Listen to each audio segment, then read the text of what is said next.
दोस्तों, study sign में आपका स्वागत करते हैं। आज की जो क्लास रहने वाली है आपकी पॉलिटी की रहेगी और ये पहली क्लास है और इसमें हमने स्टार्ट कर दिए हैं आपके 1500 पॉलिटी के एमसीक्यू प्रैक्टिस। ठीक है, जो इसमें इंक्लूडेड रहेगा आपका पीवाईक्यू। जितने आपके पीवाईक्यू आ चुके हैं पॉलिटी से जो बने हैं वो रहेंगे और मोस्ट इम्पोर्टेंट जो क्वेश्चन है वो सभी इसमें कवर किए गए हैं। ठीक है, तो ये सारी जो क्लासेस है आपकी एनटीपीसी आरआरबी एनटीपीसी का जो एग्ज़ाम आने वाला है उसमें भी एसएससी बैंक या रेलवे और स्टेट पीसीएस आरओ सबके लिए है।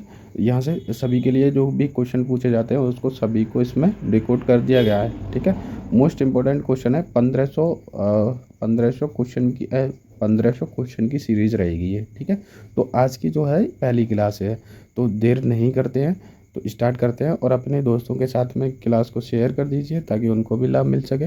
तो पहला स्टार्ट करते हैं क्वेश्चन 1 से।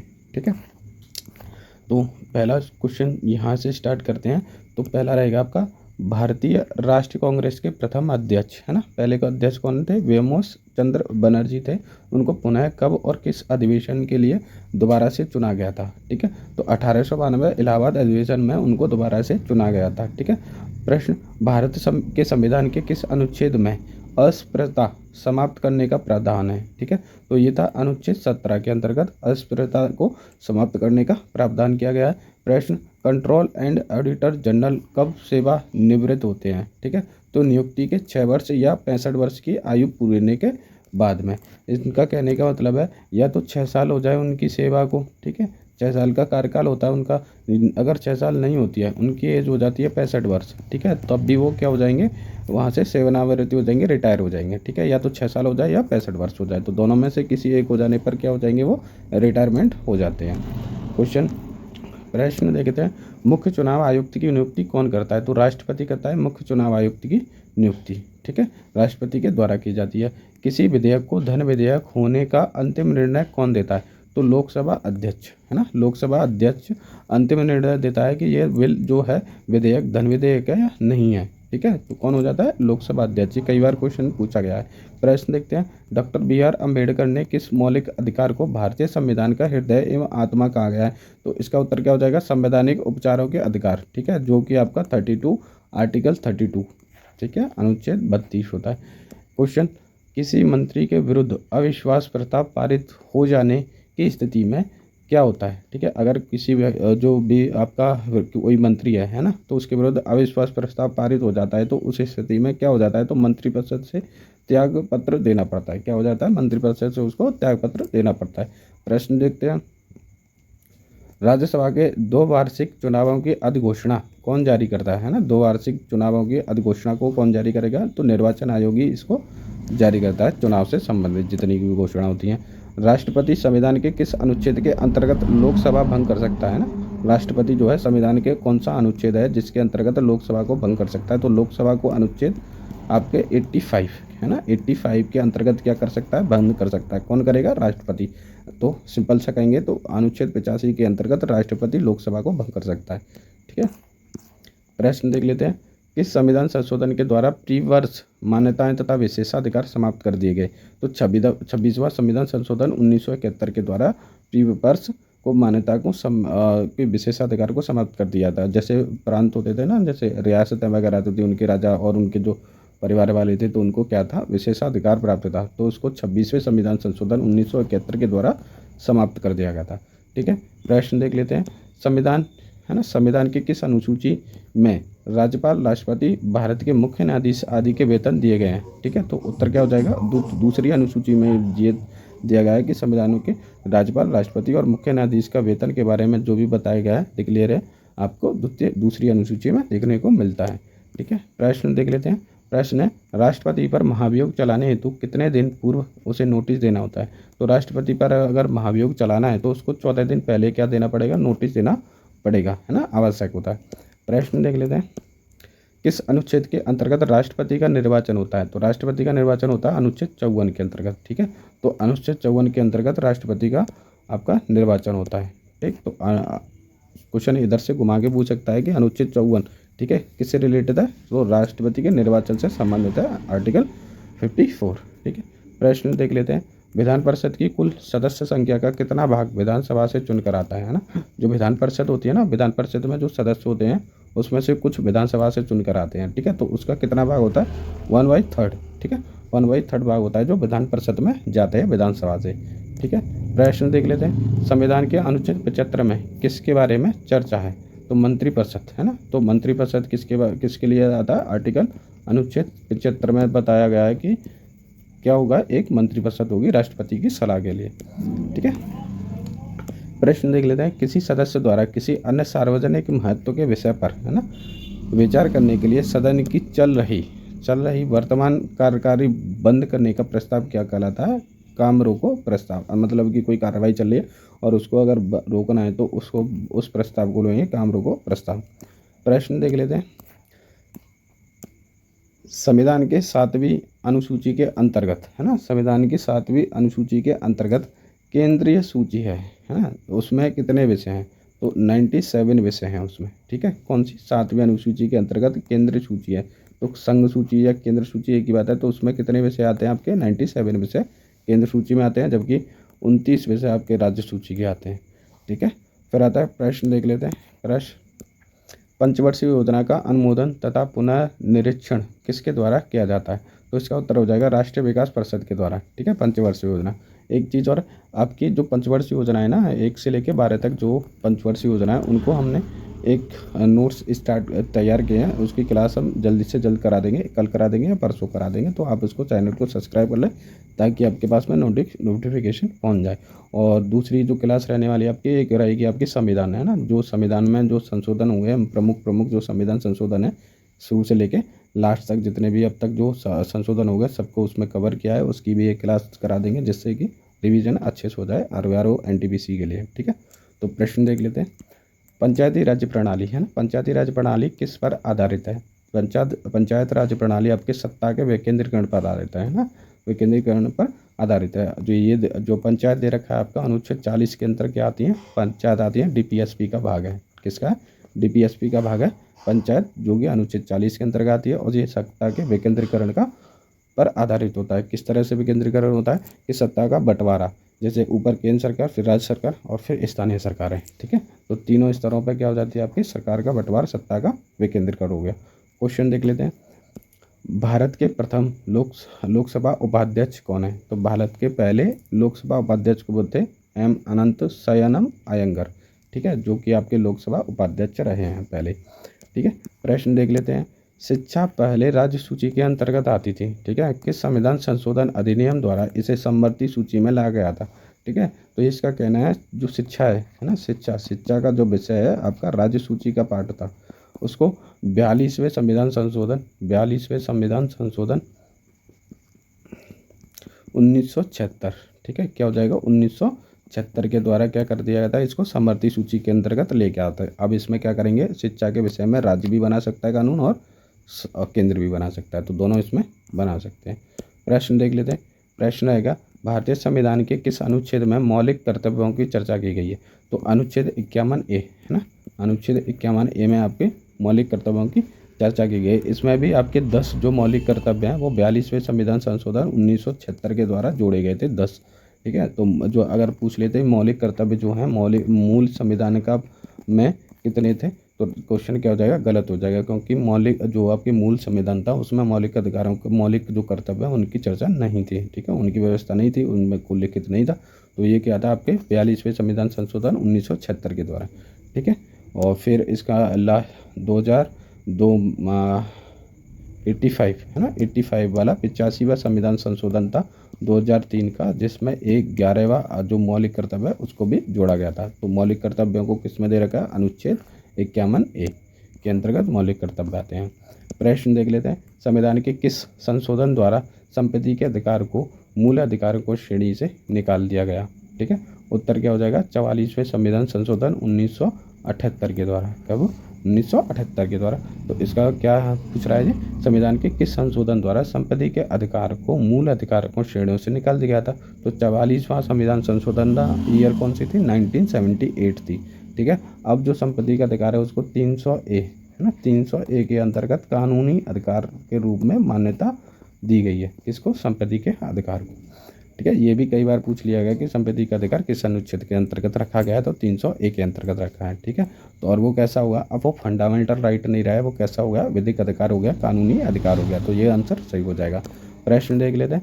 प्रश्न में क्या हो जाएगा, स्वतंत्र भारत में राज्यसभा के प्रथम सभापति कौन थे। जब स्वतंत्र भारत हुआ था उस समय राज्यसभा के प्रथम सभापति कौन बने थे, तो डॉक्टर सर्वपल्ली राधाकृष्णन। ठीक है, वेरी इंपॉर्टेंट क्वेश्चन है, डॉक्टर सर्वपल्ली राधाकृष्णन बनाए गए थे राज्यसभा के प्रथम सभापति। ठीक है, प्रश्न देख लेते हैं। स्वतंत्र भारत के प्रथम लोकसभा अध्यक्ष कौन थे, है ना। स्वतंत्र भारत के पहले लोकसभा अध्यक्ष देखें तो गणेश वासुदेव मावलंकर। ठीक है, तो ये भी कई बार पूछा गया, तो ये भी इंपॉर्टेंट हो जाएगा आपका। क्वेश्चन देख लेते हैं। जम्मू कश्मीर को संविधान के किस अनुच्छेद के अंतर्गत विशेष दर्जा प्राप्त है, तो अनुच्छेद 370 के अंतर्गत जम्मू कश्मीर को आपको विशेष अधिकार प्राप्त है। लेकिन अब जो आपके 2019 में ना 5 अगस्त 2019 को ये क्या कहा, 370 को हटा दिया गया है। ठीक है, जम्मू कश्मीर से विशेष अधिकार का राज्य का दर्जा जो है छीना गया 370 के माध्यम से।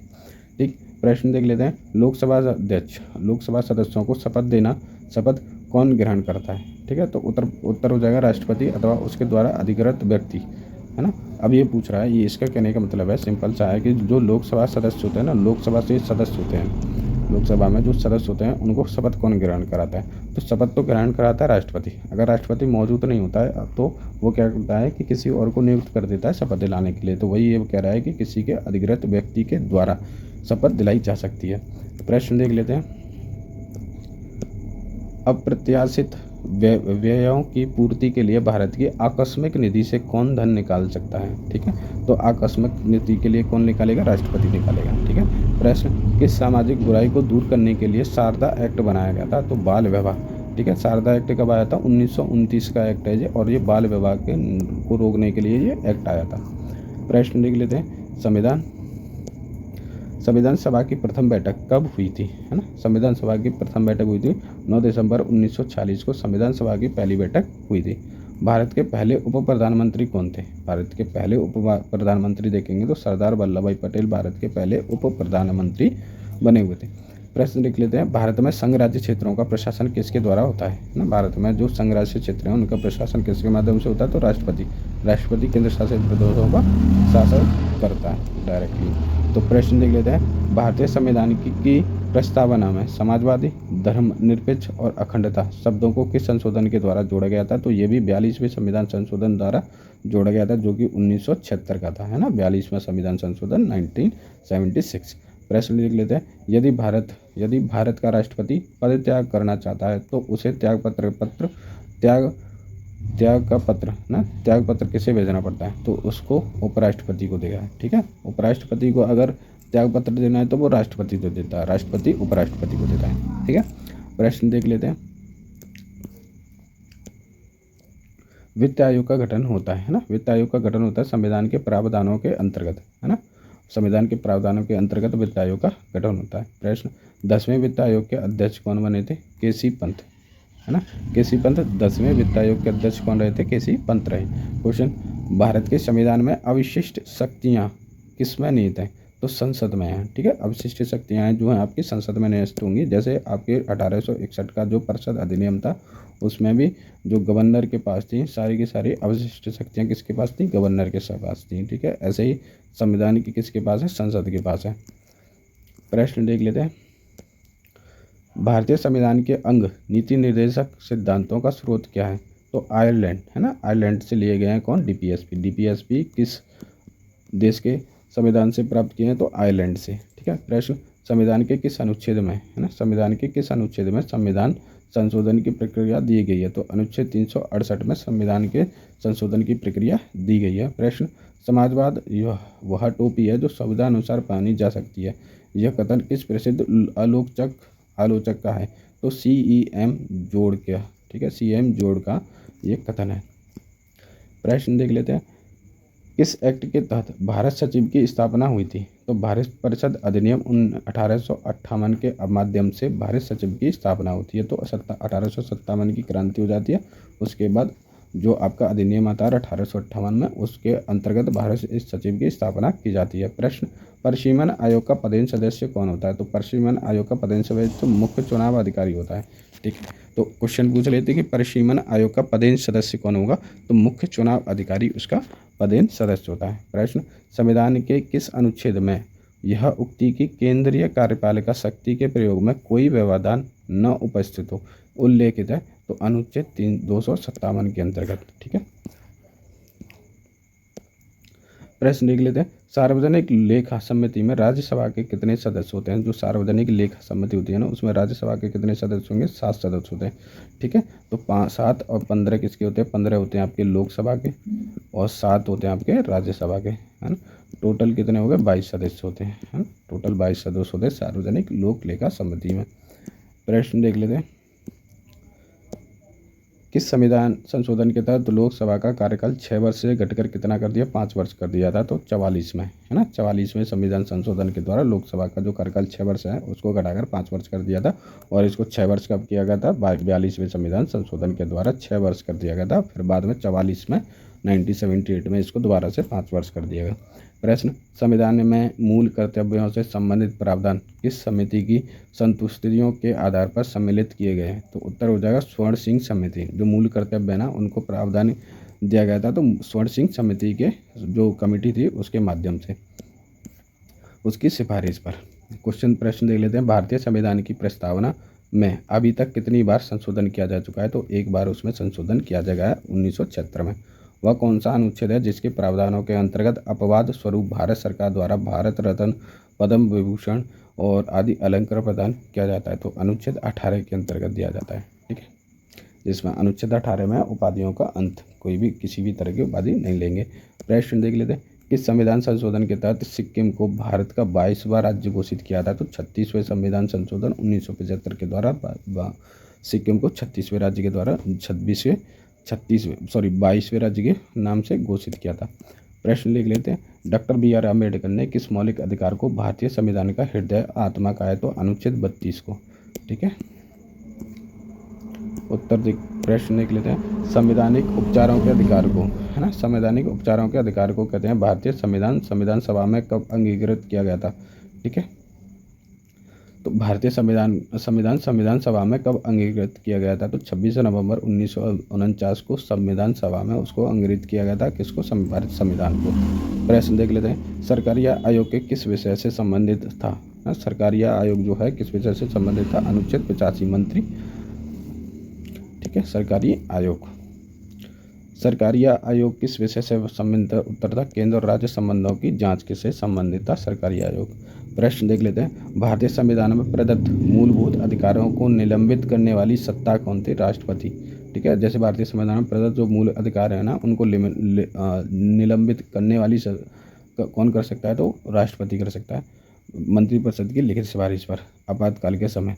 भारतीय संविधान में किस संशोधन द्वारा नागरिकों के मौलिक कर्तव्यों को सम्मिलित किया गया है, तो 42वें संविधान संशोधन 1976 के द्वारा उसको सम्मिलित किया गया है। प्रश्न देख लेते हैं, योजना आयोग का गठन 1950 में किसके द्वारा हुआ था, तो मंत्रिमंडल के निर्णय के द्वारा योजना आयोग का 1950 में उसमें गठन किया गया था योजना आयोग का, है ना। और ये भी 42वें संविधान संशोधन के माध्यम से। प्रश्न देख लेते हैं, संविधान सभा के सदस्यों को कितने प्रत्यक्ष रूप से निर्वाचित किया गया है, तो प्रांतों की विधानसभा ने। ठीक है। भारतीय संविधान की संशोधन प्रक्रिया किस देश के संविधान से प्रभावित है, तो दक्षिण अफ्रीका 368, है ना। संविधान संशोधन जो कर सकते हैं वो दक्षिण अफ्रीका के संविधान से लिए हैं 368 के प्रावधान। प्रश्न देख लेते हैं, पंचायती राज अधिनियम, है ना, पंचायती राज अधिनियम 1992 द्वारा संविधान में कौन सी अनुसूची जोड़ी गई थी, तो 11वीं अनुसूची जोड़ी गई थी 92वें संविधान संशोधन के द्वारा। प्रश्न देख लेते हैं, राज्य की नीति निर्देशक तत्व DPSP का वर्णन संविधान के किस भाग में दिया गया था, 4A भाग 4A में। ठीक है। DPSP भाग 4 में। दल बदल विरोधी कानून, है ना, एंटो डिफेक्शन लॉ संविधान का कौन सा संशोधन संबंधित है, तो 52वां संविधान संशोधन 1985 दल बदल से संबंधित रखा हुआ है। और प्रश्न देख लेते हैं, लोकसभा की सदस्यता हेतु न्यूनतम आयु सीमा कितनी है, तो 25 वर्ष। लोकसभा का अगर सदस्य बनना है तो न्यूनतम आयु होनी चाहिए 25 वर्ष। 87वें संविधान संशोधन अधिनियम 2003 द्वारा निर्वाचन क्षेत्रों के परिसीमन का आधार किस जनगणना से है। ठीक है। तो इसका जो है आपका आंसर मिलेगा नेक्स्ट वाली वीडियो में। तो ये आपकी क्लास हो गई कंप्लीट। ठीक है। तो आप इसको अधिक से अधिक शेयर करें। क्लास अच्छी लगती है तो लाइक शेयर सब्सक्राइब भी कर दें, ठीक है। इसमें सभी एग्ज़ाम के लिए है, RRB, NTPC, SSC, bank, railway, state PCS, RRO के लिए, ठीक है। सभी के लिए आप इसका लाभ ले सकते हैं। स्टडी साइन को आप सब्सक्राइब करें। थैंक यू, धन्यवाद, बाय।